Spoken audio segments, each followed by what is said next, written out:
हाँ जी, 9th class के लिए आज अपने शुरू करने जा रहे हैं। राजस्थान बोर्ड और CBSE, RBSE and CBSE syllabus same है। और साइंस का जो पहला चैप्टर है आज उसका नाम है, देखो, हमारे आसपास के पदार्थ। हमारे आसपास के पदार्थ, matter in over sounding, matter in over soundings, हमारे आसपास के पदार्थ। पदार्थ आप जानते हो कि जितने भी आप वस्तुएं अपने आसपास, जितने भी चीज़ें देख रहे हो, हवा में सांस लेते हैं, भोजन खाते हैं, पत्थर, सब ये अपने आप में क्या है, पदार्थ हैं।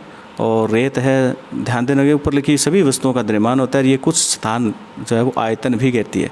देखो सीबीएसई के अंदर ऐसे आपको बीच में ये इस सिलेबस के अंदर, किताब के अंदर आपको अगर कुछ ऐसा स्टार लगे हुए मिल जाए, आप देखोगे ध्यान से, उसमें नीचे नीचे लाइनों पर कुछ न कुछ उसके बारे में बताया। जैसे ये आयतन, वॉल्यूम, इंटरनेशनल जो यूनिट सिस्टम है, अंतर्राष्ट्रीय मात्रक पद्धति के अकॉर्डिंग जो वॉल्यूम है, आयतन है, उसका मात्रा 1 घन मीटर यानी मीटर क्यूब, यानी मीटर 1 घन मीटर का मतलब ये हो गया कि मीटर गुणा मीटर। और आयतन मापने का जो सिंपल जो लीटर मात्रक होता है उसको हम लीटर मानते हैं। देखो ध्यान से ये याद करेंगे, 1 लीटर में 1 डेसीमीटर क्यूब। ध्यान दें, 1 लीटर के अंदर 1 डेसीमीटर क्यूब है ये। और 1 लीटर में 1000 ml मिलीलीटर। और 1 मीटर के अंदर 10 की पावर 3 सेंटीमीटर क्यूब, 10 की पावर 3 सेंटीमीटर क्यूब। तो ये थोड़ी सी सामान्य जानकारी आप याद करेंगे। प्राचीन काल से बताया गया कि भारत में प्राचीन दार्शनिक में बताया कि जो उस समय जो फिलोप्सी से संबंधित थे, फिलोसफी जिसको बोलते हैं, 5 तत्व बताए ना, आदमी 5 तत्वों में मर गया और मरने के बाद में 5 तत्वों में विलीन हो गया। फिर 5 तत्वों में विलीन का मतलब जैसे वायु, एयर, पृथ्वी, अर्थ, अग्नि, फायर, वाटर एंड स्काई, आकाश, ये है इस प्रकार से माना गया है। ये कोई ज़्यादा आपको रटने की आवश्यकता नहीं है, ज़्यादा इसको लर्न करने पर आपको ज़्यादा दबाव नहीं देना है। टॉपिक स्टार्ट होता है पदार्थ का भौतिक स्वरूप, फिजिकल जो उसका रूप है, उसकी जो प्रॉपर्टी है, पदार्थ है, जो मैटर है, वो अपने को याद करना है, ठीक है ना। उसकी यानी उसकी जो फिजिकल जो मॉर्फोलॉजी के बारे में उसको देखना है अपने को, ठीक है, कैसे है उसकी, बाहर से पदार्थों के बारे में देखें तो सबसे पहला देखो, पदार्थ कणों से मिलकर बना होता है। यानी जो मैटर है वो पार्टिकल से मिलकर बना होता है। लकड़ी के टुकड़े की आप देखो, बताओ, उस उदाहरण बताया कि लकड़ी के टुकड़े की तरह तत्व होते हैं, परंतु अन्य विचारधारा मानना है कि पदार्थ रेत की तरह कणों से मिलकर भी बने होते हैं। अब आपको एक एक्टिविटी करनी है भाई। अब आज तक आपने क्या है कि विज्ञान पढ़ा था, उसमें एक्टिविटी ऐसे कुछ नहीं थी, वो राजस्थान बोर्ड का सिलेबस था। अब सीबीएसई सिलेबस में आपको ऐसी एक्टिविटीज़ मिली। आपको क्या लेना है, एक 100 ml का बीकर ले लेना है और बीकर को जल से आधा भर करके जल के स्तर को आपको उसको टिक मार्क यानी उसके में कोई सिंबल लगा देना, निशान लगा देना है। अब उसके अंदर आपको क्या करना है, कुछ नमक या शर्करा यानी चीनी उसके अंदर घोल देनी है और कांच की छड़ से उसको घोलना है। जल के स्तर में आए बदलाव पर ध्यान देना। आपके अनुसार नमक या शर्करा का क्या हुआ, ये कहाँ गायब हो गए, क्या जल के स्तर में कोई बदलाव आया, ये कुछ आपको प्रश्नों के उत्तर यहाँ पर मिलेंगे। सबसे पहले जल के स्तरों में बदलाव पर ध्यान देखना, क्या उसका, या आप घर पे प्रैक्टिकल करके देख सकते हो। चीनी तो ख़राब करियो ना, नमक से कर लियो। बीकर यानी एक गिलास, मतलब कोई कांच का गिलास ले लो, उसमें निशान लगा लो मार्कर से। अब आप इस प्रश्नों को उत्तर पाने के लिए हमें इस विचार को स्वीकार करना होगा कि सभी पदार्थ कणों से बने होते हैं। चम्मच में रखी नमक या शर्करा पूरे पानी में क्या हो गई है बच्चों, यानी शर्करा का क्या हुआ, वो घुल गई है। अब देखो ये है ऐसा प्रैक्टिकल, ठीक है ना। ये नमक जल है, यहाँ पर इसके अंदर दे रखा है, ये भी जल है, यहाँ पर नमक इसके अंदर है, यहाँ नमक घुल गया है, लेकिन इसके आपके जल के स्तर में आपको कोई परिवर्तन नहीं, यानी इसमें नमक डालने पर जल का स्तर में कोई परिवर्तन नहीं आएगा घुलने पर। तो हम जब नमक घोलते हैं तो नमक के कण जल के कणों के बीच में रिक्त स्थानों पर समावेशित हो जाते हैं। ये मोस्ट इंपॉर्टेंट है बच्चों प्रैक्टिकल। तो यानी जैसे आप पानी के अंदर शर्करा नमक घोलोगे तो वो कण जो है ना बच्चों, वो जल के कणों के बीच में समाहित। तो इसका मतलब है कि जो पदार्थ होते हैं उनके कणों के बीच में रिक्त स्थान होते हैं। आगे हम पढ़ेंगे अभिलाक्षी।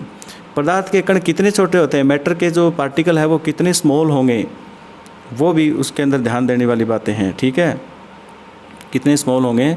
जैसे पोटेशियम परमैंगनेट, यानी जिसको अपने साधारण भाषा में लाल दवा बोलते हैं, उसके 2 या 3 क्रिस्टल्स आप 100 ml जो वाटर वही बीकर में लेकर के उसके अंदर इसको डिजोल्व करो। इस घोल में से लगभग 10 ml आपको उस सॉल्यूशन बाहर ले लेना है और फिर जो सेकंड बीकर है उसके अंदर 90 ml जो वाटर है उसके अंदर मिला देना है। फिर वो उसमें 10 ml ले लेना है, फिर तीसरे बीकर में 90 ml वाटर के अंदर मिला देना है। इसको 5 से 8 बार तक आपको उसको डाइल्यूट करते जाना है, यानी तनुकृत क्या जल अब भी रंगीन है। आप जानते हो कि देखो इसमें समझो, आप इसमें इस डायग्राम में समझने की कोशिश करो। ये 100 ml एक बीकर के अंदर वाटर लिया गया है, चम्मच के अंदर कुछ मतलब लाल दवा यानी पोटेशियम परमैंगनेट के क्रिस्टल्स लिए गए हैं, ठीक है। 100 ml के अंदर वो क्रिस्टल डाल दिया, आप देखते हो कि उसका जो कलर आएगा वो मतलब पिंक या बैंगनी कलर, जो भी पर्पल जैसा भी आएगा उसका जैसा देख रहा है, ठीक है ना। ये डार्क कलर है। अब आप क्या करो, इस सेकंड नंबर का जो बीकर है ना, ये सेकंड नंबर का जो बीकर है, इसमें आपने क्या कि टेस्ट ट्यूब 100 ml की टेस्ट ट्यूब में 100 ml सॉल्यूशन बाहर ले लो, 10 ml, ठीक है। वो सॉल्यूशन क्या करो, थर्ड बीकर है जिसके अंदर पहले से 100 ml वाटर है, उसके अंदर वो 10 ml सॉल्यूशन डाल दो। आप देखोगे पहले से कलर जो इसका वो है लाइट हो जाएगा, लाइट कलर यानी फीका पड़ जाएगा। फिर इसके अंदर से 10 ml एक टेस्ट ट्यूब में लो, फिर 100 ml जो जल है उसके अंदर वाटर के अंदर डाल दो, फिर इससे लो। तो जलते जलते देखो ध्यान से क्या हो जाएगा, इसमें आपके वो कलर जो है वो फेड होता जा रहा है, यानी फिक्का होता जाता है, यानी कि लाइट होता जा रहा है। तो ये क्या हो गया कि इसका मतलब जो पार्टिकल है वो बहुत ही छोटे होते हैं, और ये दर्शाता है कि देखो पोटेशियम परमैंगनेट के बहुत थोड़े से क्रिस्टलों से पानी की बहुत अधिक मात्रा 1000 लीटर भी रंगीन हो जाती है। इसका मतलब उसके अंदर इतने छोटे छोटे कणों से मिलकर बना है वो पोटेशियम, जैसे आप उसके अंदर वाटर में डालोगे वो पूरा सेपरेट हो जाएगा, यानी पूरा फैल जाएगा और उस पानी को रंगीन करने की कोशिश करेगा। तो बहुत सूक्ष्म कणों से मिलकर बने होते हैं जो मैटर होते हैं वो। पोटेशियम परमैंगनेट की जगह 2 ml डिटॉल से भी आप क्रियाकलाप, डिटॉल में तो दिखेगा कुछ नहीं, उसमें महक आएगी, खुशबू आएगी, ठीक है ना, स्मेल आएगी उसमें, ठीक है। पदार्थ के कण बहुत छोटे होते हैं, इतने छोटे होते हैं कि हम उसकी कल्पना भी नहीं कर सकते। ये ध्यान देने योग्य बातें हैं। अब आता है जी पदार्थ के कणों के अभिलाक्षणिक गुण, करैक्टरिस्टिक प्रॉपर्टीज़ ऑफ मैटर्स, इनके पार्टिकल के जो है। सबसे पहला वो अभी मैंने बताया, पदार्थ के कणों के बीच में क्या होता है, रिक्त स्थान होता है, ठीक है ना। Gap between particle of matter, particle के जो पार्टिकल्स हैं उनके बीच में क्या होगा, रिक्त स्थान होगा। नमक, शर्करा, डिटॉल या पोटेशियम परमैंगनेट के कण समान रूप से पानी में वितरित हो गए। इसी प्रकार जब हम चाय, कॉफ़ी या नींबू पानी बनाते हैं तो एक पदार्थ के कण दूसरे में पदार्थों के कणों के रिक्त स्थान में। अब चाय बनाने के बाद में उसमें चाय पत्ती के कण या दूध के कण या चीनी के कण अलग अलग दिखाई नहीं देते। नींबू पानी बनाएंगे, छानना है उसको, बिना छाने तो इसी उसमें नींबू के छिलके दिखाई दे रहे, ये कोई तर्क नहीं है। कोई बच्चा कहे जी हमने तो नींबू पानी बनाया लेकिन उसमें वो दिख रहे थे, अरे उसको छानने के बाद में, ठीक है ना, ये ध्यान करना। चाय को भी छानने के बाद में करना है, ठीक है, इतनी तो आप समझदार हो ही। तो यानी कणों के बीच में रिक्त स्थान होता है बच्चों, इसलिए वो समावेशित हो जाते हैं, ठीक है। दूसरा आता है पदार्थ के कण निरंतर गतिशील होते हैं, ये ध्यान देखना है। यानी पार्टिकल्स जो है वो मूवेबल पार्टिकल्स होते हैं मैटर के, ठीक है, एक जगह रुके नहीं रहे। अपनी कक्षा के किसी कोने में एक बुझी हुई अगरबत्ती लगा दो, अगरबत्ती जो सेंट स्टिक है उसको आप लगा दो, थोड़ी देर बाद में आप देखोगे कि पूरे ही मतलब कमरे में, जैसे अपने घरों के अंदर सामान्यतः एक जगह मंदिर होता है पूजा पाठ करने का, वहाँ सुबह शाम जब आप धूप बत्ती करते हो, अगरबत्ती लगाते हो, तो थोड़ी देर में पूरे घर के अंदर उसकी जो खुशबू हो जाती है, ठीक है। तो ये इसका मतलब ये हो गया कि जो पदार्थ के कण है ना वो गतिशील है, कुछ न कुछ तो गड़बड़ है। अब जैसे मान लो कोई डीओ लगा के आया 210 रुपये का खरीद के, क्लास में एक ही बच्चा लगा के आया है, या कोई ब्याह शादी है वहाँ टेंट में एक ही जन आया है, खुशबू सबको मिल रही है फोकट के अंदर। 200 आदमियों में एक लगा के आया है, खुशबू सारे ले रहे हैं ना, 199 कुछ लगा क्या नहीं लगा। ये पदार्थ की विशेषता है। देखो कण क्या है, गतिशील है।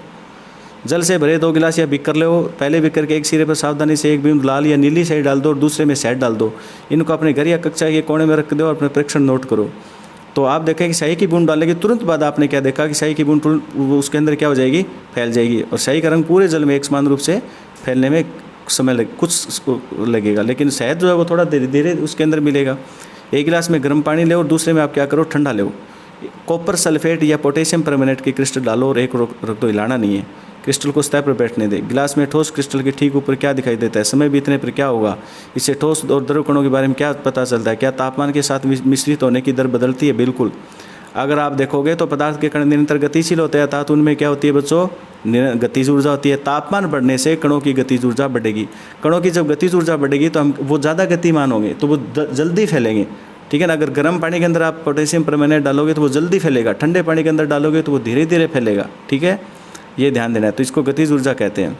तो पदार्थ के कण अपने आप ही एक दूसरे के साथ अंतर्मिश्रित हो जाते हैं और स्थानों में समावेश के कारण होता है। 2 विभिन्न पदार्थों के कणों का स्वतः मिलना ही क्या कहलाता है, विसरण कहलाता है। डिफ्यूज़न, ठीक है। हमें पता चलता है कि गर्म करने पर विसरण क्या हो जाएगा, तेज़ हो जाएगा। अब देखो पदार्थ के कण एक दूसरे को आकर्षित करते हैं, यानी जो पार्टिकल्स है वो एक दूसरे को अट्रैक्ट करेंगे। इस खेल को एक मैदान में खेलें। आगे बताएं जैसे ये नर्तक देर का नहीं एकदम मिसमी नर्तकों की तरह एक श्रृंखला बना के एक दूसरे से जुड़े हुए हैं, ठीक है। एक लोहे की कील, एक चौका टुकड़ा, एक रबड़ बैंड लो, हथौड़ा मारकर काट कर या खींच कर भंगूर करने का प्रयास करें। किसके कण अधिक बल से एक दूसरे से जुड़े हैं। एक थाली में जल लेकर उस अंगुली से काटने के प्रयास करें। क्या जल की सतह कटती है? बिल्कुल नहीं कटेगी, ठीक है ना। अब नल चल रहा है तो आप देखो पदार्थ के कणों के बीच एक बल कार्य करता है, ये बल कणों को एक साथ रखता है। इस आकर्षण बल के सामर्थ्य प्रत्येक पदार्थ में क्या होता है भी अलग अलग होता है। तो ये ध्यान देने योग्य बात है, यानी पदार्थों के कण एक दूसरे को आकर्षित करते हैं, तभी तो वो चिपके रहते हैं, चाहे वो जल हो, चाहे वो रेत हो, चाहे वो कोई भी पदार्थ हो, ठीक है। अब देखो यहाँ प्रश्न आएंगे भी, कौन से पदार्थ है? कुर्सी, वायु, स्नेह, गंध।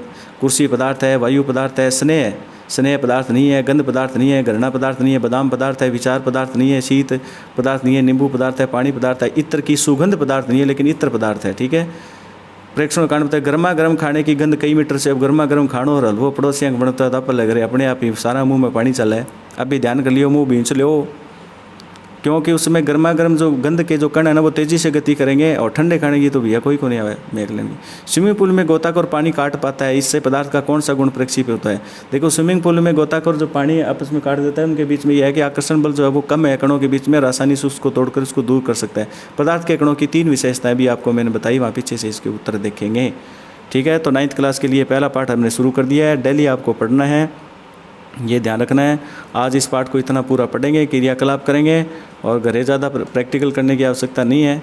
और कोई बच्चा करे तो आराम से देख रेख में करे, पूछ के करे, ठीक है। तो उसके बाद में अपने देखते हैं इसके पीछे जो प्रश्न उत्तर दे रखे हैं, वो प्रश्न उत्तर आपको एक एक करके जितना पढ़ा दिया वो प्रश्न उत्तर आज आप कॉपी में कर लेंगे, ठीक है। ये आपने पढ़ना है भी आपने क्या सीखा, वहाँ महत्वपूर्ण बिंदु थे इतने दिन, आज आपने क्या सीखा। ये टेबल याद करोगे, मोस्ट इंपॉर्टेंट टेबल है ये, सब बच्चे याद करेंगे, कल सुनूंगा मैं, ठीक है ना।